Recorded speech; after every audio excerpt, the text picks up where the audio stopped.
Good morning.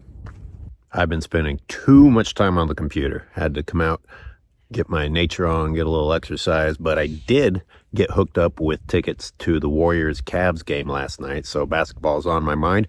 You don't mind if I rant, do you? Did I wake you up?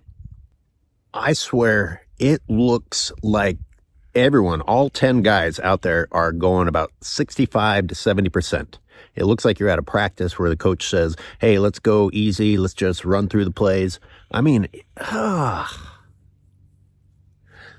maybe I'll give GP2 and Curry and Looney 80%, 85% speed. And the game stoppages, I already talked about this in another video, but the game stoppages, I turned to my girlfriend and I was like, start counting how long they run before the whistle blows. It's mind-blowing how short the period of time is. By the time the fourth rolled around, I was becoming physically ill from watching the lack of effort out there. And, I mean, finish a layup. If anyone was contested a little bit, especially, I'm talking about the Warriors, if the Cavs, contested the layup a little bit, they couldn't finish. I mean, I'm not talking about them getting hit hard. I'm talking about if it wasn't an easy shot, they couldn't make it. I'm like, am I watching professionals? Kuminga didn't look like he could fucking be bothered to break a sweat. So about midway through the fourth, I'm looking at the box score on that crazy, crazy screen they have there. And I go back to thinking about my video that I made called, What If Steph Behaved Like LeBron? What if the LeBron narrative became the Steph narrative? Klay. I mean, I just have a sinking feeling every time he's on the court, especially when the ball touches his hands. Can you imagine if the Lakers had Klay or LeBron had Klay? Can you imagine how quickly the storyline would change? It would be, how long does LeBron have to deal with this? And why can't they put some good players around LeBron? But no. With the Warriors, shell of himself, hasn't been a good player in years. Klay is part of a death lineup, which is really a midget lineup. This new death lineup bullshit is just a way for when the Lakers beat the Warriors with their size to say, look what LeBron overcame. He didn't overcome shit. Steph Curry going solo again. Don't get me wrong, there's things to criticize about Steph, but my God, surround him with some other people to where I don't have to feel like the only time I think the Warriors are going to score is when he has the ball. It's not that I want to take a dump on this roster, but if I said these names in the context of being LeBron's teammates, you would change immediately. Or at least you LeBron fans would. You'd be like, oh my God, what is this? What does LeBron have to deal with? On the Warriors? Oh, that's a quality player. That's a quality player. That'll really round out the roster. You look at the contributions from that supporting cast, and I go back to thinking about the video I did a week or so ago where I said, you've got to stop criticizing AD. You don't get to act like LeBron has no help just because he doesn't get carried. And I compared the box score of LeBron's cast to Jordan's cast in order to make my point. And some people were like, oh no, I can't deal with the Scotty hate. No, you can't be talking about Scotty. Well, number one, criticizing somebody, you don't get to call it hate. It's not like I made anything up. It's not like I photoshopped the box score that I showed. And it's not like I listed anything that didn't actually happen in history. This one guy says, well, you didn't talk about Scotty's defense. You don't get to turn this into your own argument. Because guess what? You don't talk about Anthony Davis's defense.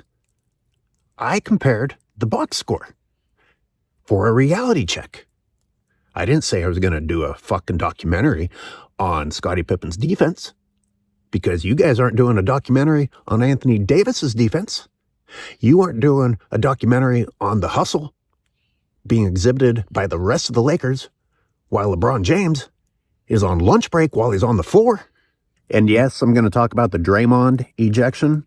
I'm not a fan of Draymond. It's no secret. So when I saw it and I saw him going around the court trying to get the crowd hyped, I was like, dude, shut up. I'm sure you deserved whatever you got. But what's weird is that they didn't explain it to us there at the stadium, and they didn't show replay.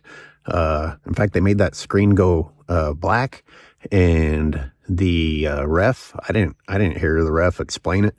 So it wasn't until later that I found out that they actually went back to see what Donovan Mitchell had complained about a play or two earlier in order to assess a T to Draymond. Now, most of you older guys, maybe even the newer guys, are aware of the concept of you don't get caught hitting back. You don't retaliate, because that's the trap, and you get in trouble, and you get a flag thrown in football, or you get a penalty, you get a foul, or you get ejected. And time and time again, you hear the old players say, yeah, if you're going to deliver the hit, you do it first. You don't do it back, because the ref will always catch you. Well, now that's changing. Now we're so apologetic, as if we didn't have enough stops in the game. We're going to go and see if anyone had the right to be upset. That doesn't mean that I support whatever Draymond did to Donovan Mitchell, but where are we going to stop?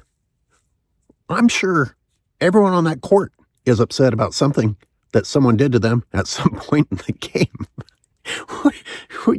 Why don't we just sit all the players down and we'll have a therapy session instead of playing basketball? Everybody can talk about what upset them, and the refs can listen, and we can sit in the audience, because that's about as fast-paced as the fucking game is now. We up in the stands can now pretend like we bought tickets to Jerry Springer or Dr. Phil or something instead of a sporting event. That's about how fast-paced the game is now. Fucking just sit the fucking players down.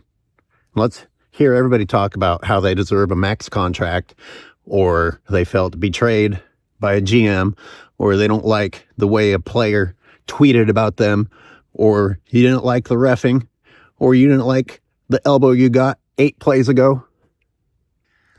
Whine, and you shall be rewarded.